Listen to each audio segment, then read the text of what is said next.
निरपेक्ष प्रयास के यूट्यूब चैनल पर मैं प्रदीप वाजपेयी आपका स्वागत करता हूं, अभिनंदन करता हूं।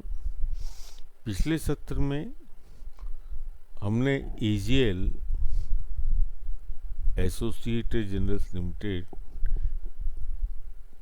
के गठन की वैधानिक प्रक्रिया क्या है, कैसी होती है, कंपनी का संचालन किसके बारे में हमने चर्चा करी।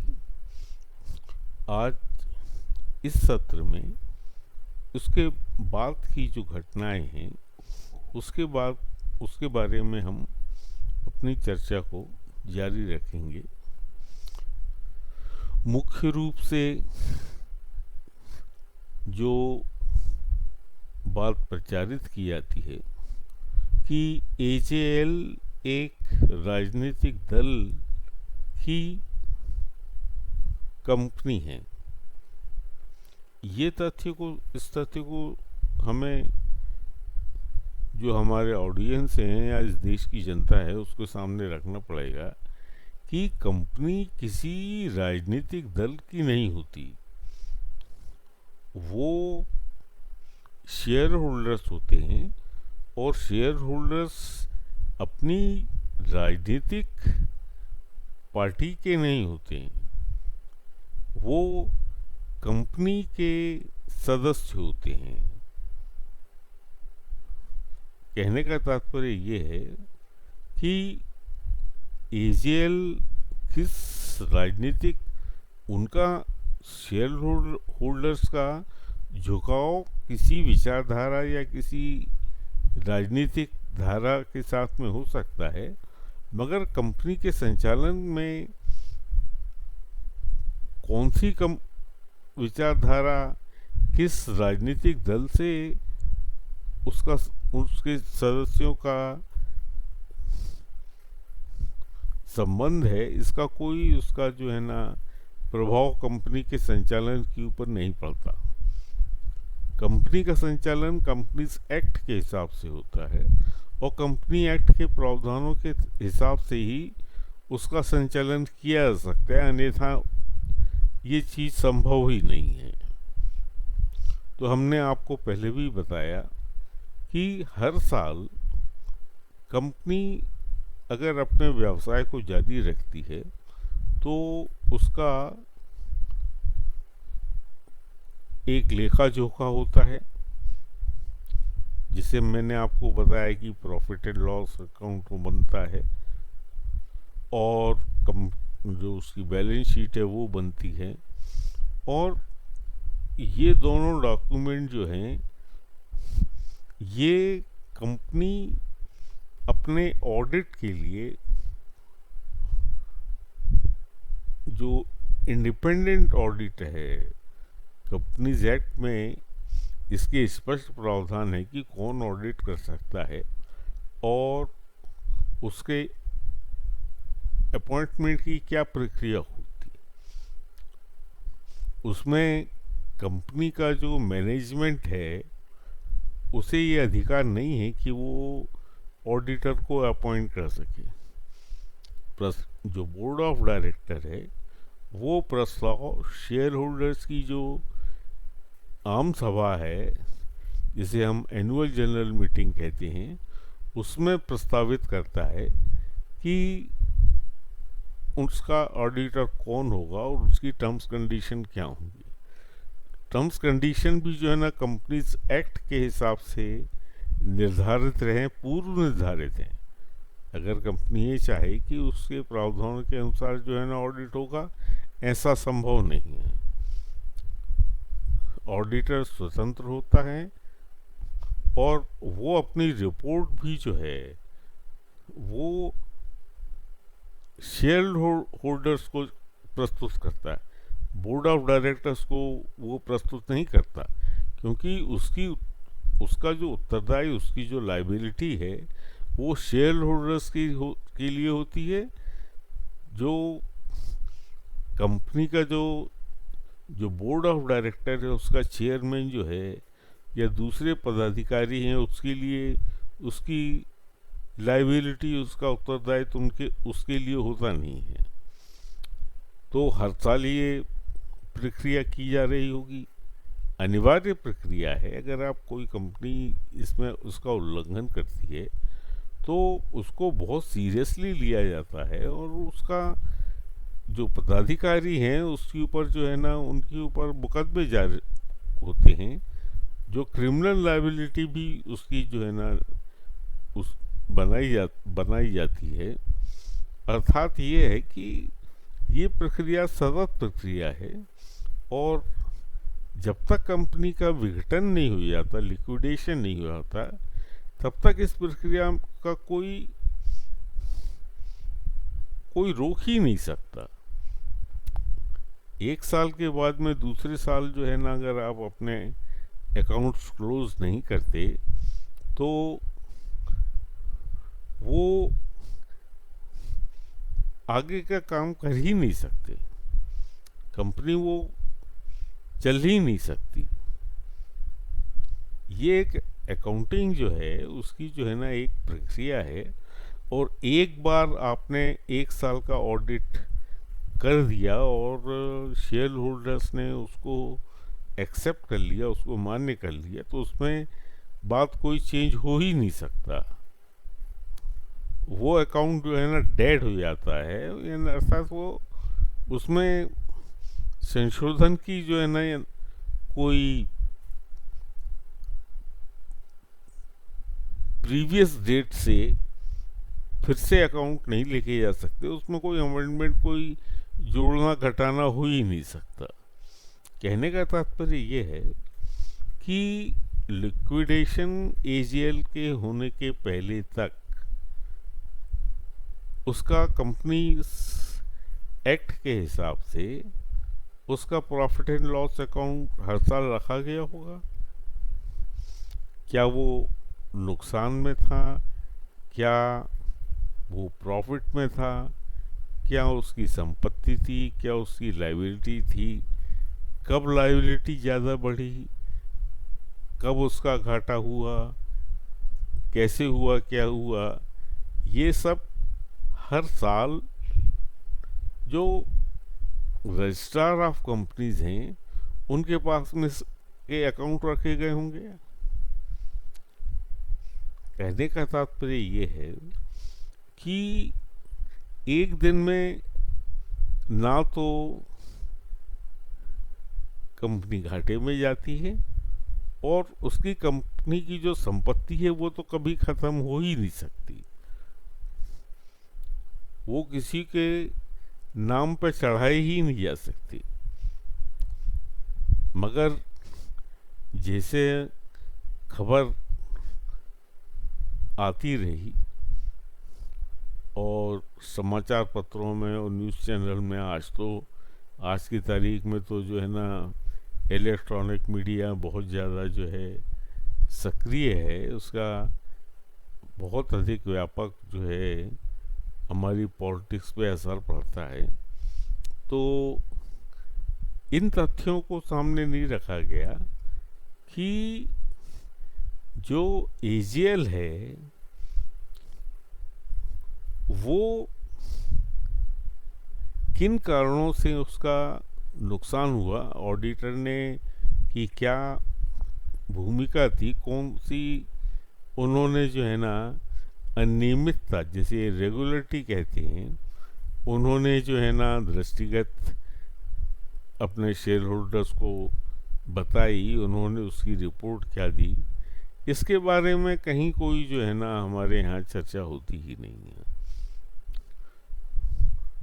ना आज हो रही है।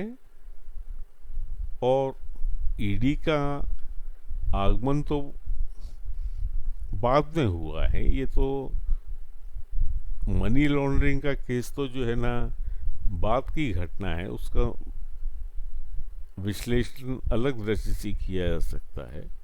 मगर कंपनीज एक्ट के हिसाब से क्या अनियमितता हुई हैं, क्यों हुई हैं, कैसे हुई हैं, इसकी जानकारी हमारे जो दर्शक हमारे जो YouTube चैनल को देखने वाले, इसके अलावा जो है हर भारतीय नागरिक को ये जानने का अधिकार है कि इसके पीछे रहस्य क्या है, सच्चाई क्या है। क्योंकि कुछ जगह राजनीति की जा सकती है, उसके अलग परिणाम होते हैं, मगर जो आर्थिक कारण जिसके कारण मनी लॉन्ड्रिंग का ये केस बना और आज इसकी चर्चा जो है ना हर चैनल पे होती है कि क्या पूछा गया, क्या नहीं पूछा गया, क्या जवाब आया, क्या नहीं जवाब आया। तो ये जवाब जो है ना, इसका जो वैधानिक प्रक्रिया में क्या इसका असर है, उसका विश्लेषण करना भी आवश्यक है कि कंपनी का संचालन जो है, उसकी जो जिसे हायरार्की कहते हैं, मैनेजरियल हायरार्की, जो मैंने आपको पहले इसके बताया कि आर्टिकल ऑफ एसोसिएशन में इसका वो है, और कंपनीज एक्ट में भी ये जो है ना कुछ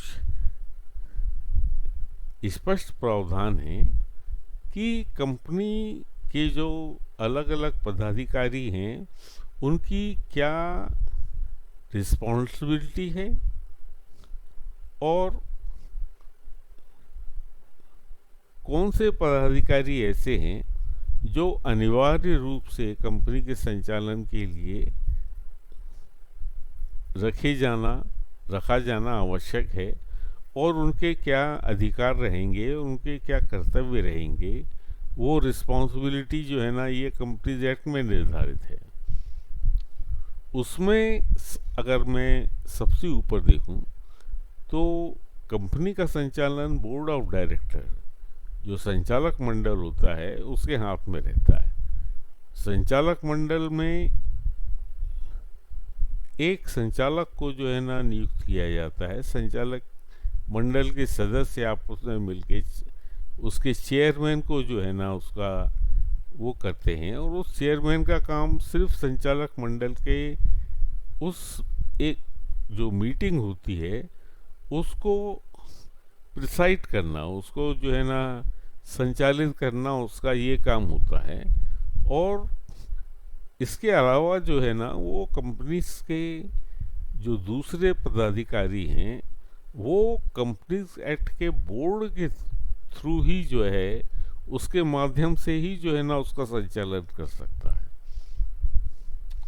इसके अलावा जो बोर्ड के अधिकार हैं, बोर्ड के अधिकार के अलावा कोई दूसरा अधिकार जो है ना वो उसका जो प्रेसिडेंट है वो उसके पास में रहता ही नहीं है।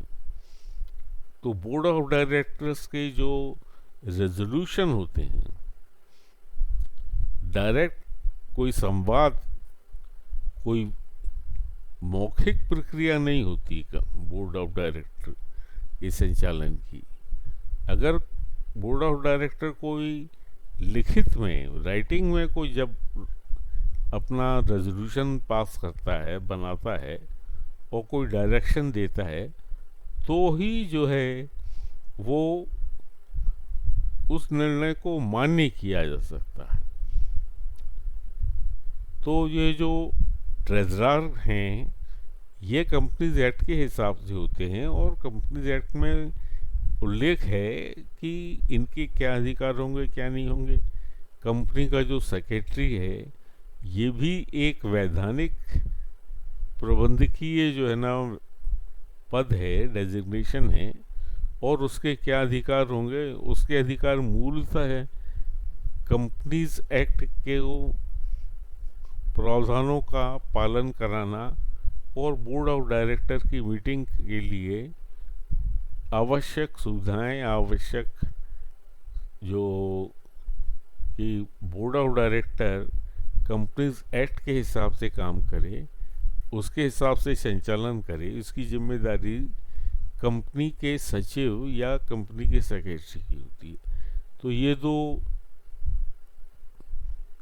पदों का जो कंपनी की जो प्रबंधकीय व्यवस्था है उसमें इसका जो है ना स्पष्ट उल्लेख है कि ये कैसे काम करेंगे, कैसे इनके क्या अधिकार होंगे, इसके अलावा कोई दूसरा अधिकार उनको नहीं दिया जा सकता। कहने का तात्पर्य ये है कि कोई अगर ये कहे कि कंपनी के ट्रेजरार ने एक कोई नीतिगत निर्णय लेते हुए कोई कार्य कर दिया, ये चीज़ संभव नहीं है, ऐसा हो ही नहीं सकता। और अगर ऐसा हुआ है तो कंपनीज का जब ऑडिट किया जाएगा, उसका वो किया जाएगा, तो ऑडिटर को ये चीज़ बतानी पड़ेगी कि ये अल्ट्रा वायस यानी अधिकारों का उल्लंघन का मामला है और इस पे जो है ना आपराधिक कार्य किया जाएगा। तो ये प्रक्रिया चालू हो जाती है। मगर ये प्रक्रिया हुई है या नहीं हुई है इसके बारे में कोई स्पष्टता नहीं है, इसकी कोई जानकारी नहीं है, क्योंकि जो ईडी की जांच में बात बार बार बताई जाती है कि कंपनी के जो ट्रेजरार थे उन्होंने ये सब निर्णय लिए। ये चीज़ असंभव है, हो ही नहीं सकता ऐसा, क्योंकि उनके अधिकार क्षेत्र के बाहर की चीज़ है ये। अब बात आती है मनी लॉन्ड्रिंग। मनी लॉन्ड्रिंग का अर्थ ये है कि कंपनी के जो रिसोर्सेज हैं, फाइनेंशियल रिसोर्सेज हैं, उनका दुरुपयोग किया गया। अब ये ईडी की विश्लेषण की बात है कि कैसे किया गया, कब किया गया, कब नहीं किया गया, किस स्वरूप में किया गया। मगर कंपनी के जो अकाउंट होते हैं, अगर कोई भी आर्थिक गतिविधि कंपनी करती है तो उसकी अकाउंटिंग एंट्री के बिना ये चीज़ संभव नहीं है। एक बार कंपनी के अकाउंट में कोई एंट्री हो गई कि इतना पैसा आया, इतना पैसा गया, किस उद्देश्य से आया, क्योंकि हर वित्तीय जो घटना होती है, जो भी जो है ना एक सौदा होता है, उसमें दो पक्ष होते हैं, एक क्रेता होता है, एक विक्रेता होता है, और किसी उद्देश्य से ही जो है ना पैसा दिया जाता है या लिया जाता है। इसी चीज़ का ऑडिट होता है। तो मनी लॉन्ड्रिंग में क्या हुआ क्या नहीं हुआ, ये तो जब और ईडी की तरफ से रिपोर्ट दी जाएगी उसमें उसका उल्लेख होगा।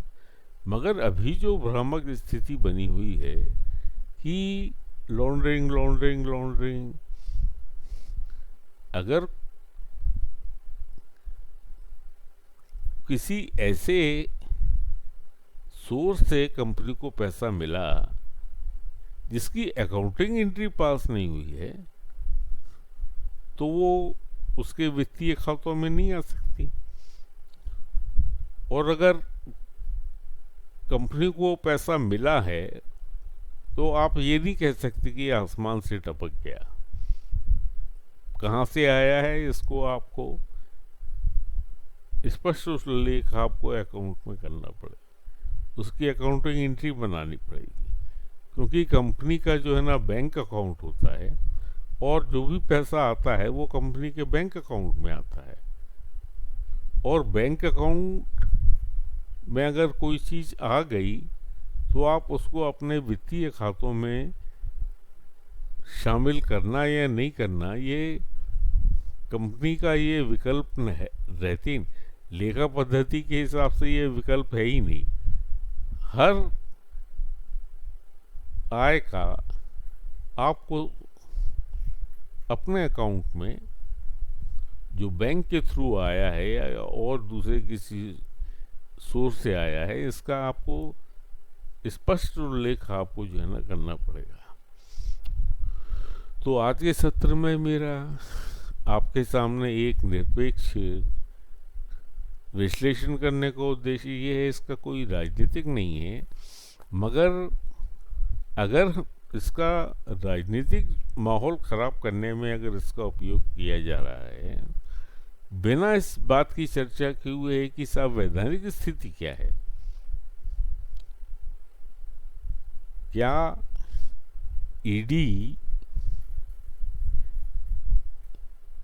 इस वैधानिक व्यवस्था के अलावा कोई काम कर रहा है, ये चीज भी संभव नहीं है। क्योंकि जांच का दायरा व्यक्ति तक पहुंचने के पहले आपको जो है ना कंपनी में क्या हो रहा है क्या नहीं हो रहा है, इसको सामने रखना पड़ेगा। अगर कंपनी के अकाउंट में जो है ना दुरुपयोग है, तो वो किन किन प्रावधानों के अंतर्गत इसका दुरुपयोग हुआ, ये एक अलग चर्चा का विषय है। और वो ईडी जो है ना इस बात की रिपोर्ट कोर्ट में, हाई कोर्ट में, सुप्रीम कोर्ट में जो है ना उसको स्पष्ट रूप से रखेगा कि ये दुरुपयोग जो है ना किए गए हैं, किसके द्वारा किए गए हैं और इसका उद्देश्य कहाँ है। इस जो कंपनी के अगर कोई चोरी की गई चमट और कोई दूसरा उसका किसी तरह से साइफन ऑफ फंड्स किए गए, तो किन खातों में गए, कहाँ गए, कैसे गए, ये एक अलग चर्चा का विषय है। मेरा उद्देश्य आज केवल इतना था कि राजनीति और वैधानिक स्थिति, ये दोनों अलग अलग हैं, इनका विश्लेषण अलग अलग किया जाना चाहिए। हमारे न्यूज़पेपर्स में और हमारे जो न्यूज़पेपर इलेक्ट्रॉनिक मीडिया के जो चैनल हैं, उनको जो है ना स्पष्ट रूप से बताना चाहिए कि ये राजनीति नहीं है, ये राजनीति का विषय ही नहीं है। तो ये जो धरना हो रहे हैं, जो प्रदर्शन हो रहे हैं और जो एक ऐसा माहौल हमारे देश में बन गया है कि जिसे हम कहते हैं कि राजनीतिक बदले की कार्यवाही है, इसका स्पष्टता के साथ में हमारी जनता को जानने का हक है कि अनियमितता एक अलग चीज है और राजनीति एक अलग चीज है। कंपनी के संचालन में राजनीति का कोई स्थान नहीं है। आप ये नहीं कह सकते कि मुकेश अंबानी और अडानी की कंपनियां जो है ना किसी पॉलिटिकल पार्टी की आइडियोलॉजी को लेके काम कर रही हैं, उनका संचालन करने का तरीका अलग है।